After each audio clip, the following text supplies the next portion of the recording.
two most important political events in the turn of the 20th century were the Camp David Accords and the fall of the Soviet Union. This was because they showed that the United States was succeeding in their goals to pacify Arab and Israeli countries and to cut off the roots of communism, which was the Soviet Union.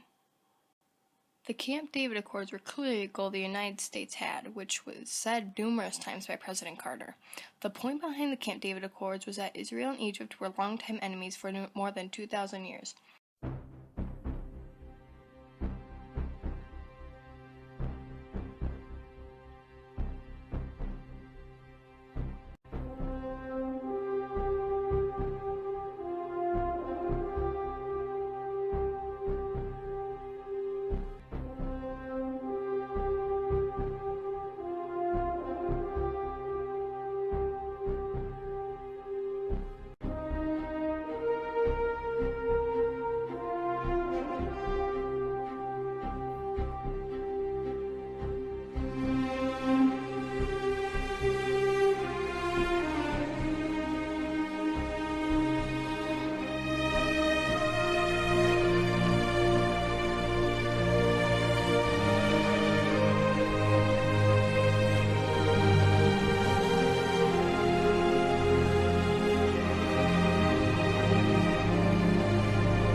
As you could see, Israel and Egypt endured many wars which proved that they were enemies. The three members of the Camp David Accords were Anwar al-Sadat and Menachem Begin, as well as President Jimmy Carter. Sadat was a very proud man. He had gone from nothing to being the president of Egypt. He was probably one of the best dressed men in Egypt. He enjoyed the privileges of wealth. He had the riding crop under his arm. He was impeccably manicured and dressed. His uniforms were Hollywood style. His parades were sensational, Disney-like productions. Anwar Sadat, the president of Egypt, was very outlandish compared to his people, even though he tried to turn Egypt into a democratic state.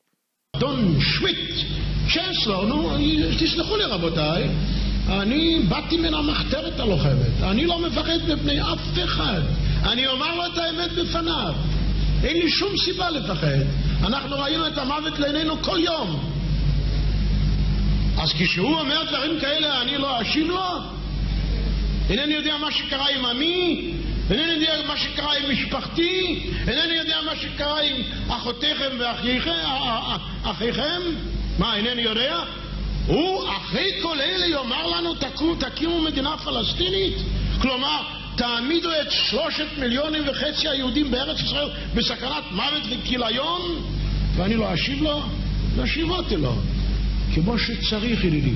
אני לא מוותר אפילו על מילה אחת ממה שאמרתי. ואם יש כמה יפי נפש שככה החלו לעקם את האף שלהם, יהיה להם אף עקום. Menachem Begin was the prime minister of Israel and believed in superior races and would often resort to violence, which would turn a lot of the world against Israel. And lastly, Jimmy Carter, who was a very enthusiastic American president who always wanted to create peace between foreign countries. At Camp David, we sought a peace. The nations of the Middle East can deal with each other as neighbors and as equals and as friends. Events in the Middle East directly affect people everywhere. In 1977, the Egyptian president and the Israeli prime minister came together along with the United States President James Carter to discuss a peace treaty to form between the two opposing nations. The United States cared about this because due to the fact that the United States was and is allies with Israel, and if Israel fought with Egypt, it would be a moral and political issue if the U.S. didn't intervene and help Israel fight Egypt.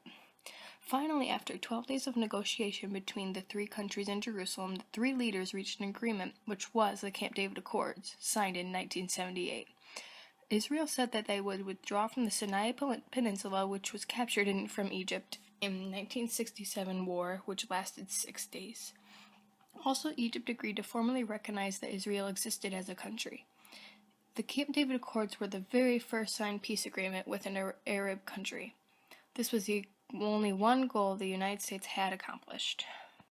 When Egyptian President Sadat visited Jerusalem on the invitation of Israeli Prime Minister Begin and addressed the Knesset, or Israeli legislature. In doing so, Sadat recognized Israel's right to exist and opened the door to a lasting peace. In September 1978, U.S. President Jimmy Carter invited Sadat and Begin to join him at Camp David, where they agreed on a framework for peace between Israel and Egypt. Those agreements led to the official peace treaty signed in 1979. Sadat and Begin praised Carter for his extensive role in engineering the agreement. So proud of both of you. God bless you both. There be no more wars or bloodshed between Arabs and Israelis. Let there be no more suffering or denial of rights. Let there be no more despair or loss of faith. Let no mother lament the loss of her child. Let no young man waste his life on a conflict from which no one benefits. I have signed the Treaty of Peace with our great neighbor, with Egypt. The heart is full and overflowing.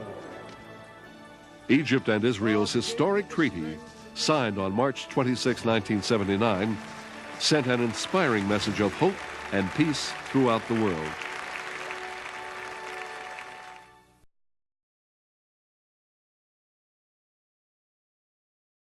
Another goal the United States had was to stop the spread of communism. When the Soviet Union collapsed, that was a major step in the US's goal.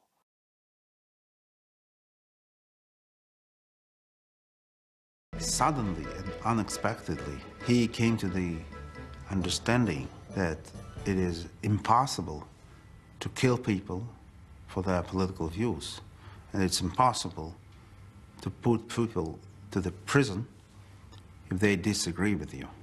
That was the most important, most serious, most crucial idea of all Russian transformation. All the other things happened simply as a consequences. The fall of the Soviet Union was related to the Camp David Accords because it was yet another goal that America had, as they wanted to stop the spread of communism. The Soviet Union was the root of all communism at that time. How the United States saw it was if the Soviet Union crashed, then all the other countries which were turned communist by the Soviet Union would realize, hey, maybe a communism doesn't work. Maybe we shouldn't be communist anymore. Slowly change their political system. The downfall of the Soviet Union started when it separated into 15 different countries, all still communist. This caused massive problems because it was a lot harder to regulate 15 countries compared to just one. Later on, the Soviet Union's current leader realized that communism in his country was starting to fail, so he created a two-tier system which consisted of freedom of speech for the people and rebuilding their country. This was bad because now with the illegality of speaking freely without being worried about getting killed or arrested, they would speak up bad about communism, their leader, and even the second tier of the new system, which was rebuilding. He could allow freedom to the satellites, but would he allow it to the Soviet republics? There were 15 separate republics. Most wanted independence.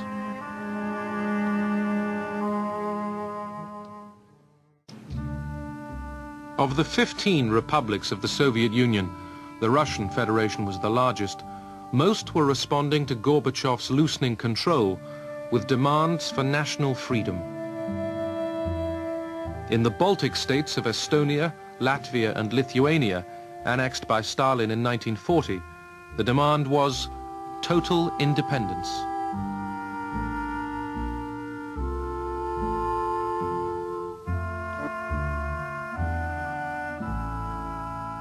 The fall of the Soviet Union and the Camp David Accords were truly related because of the fact that they were both goals the United States had to accomplish.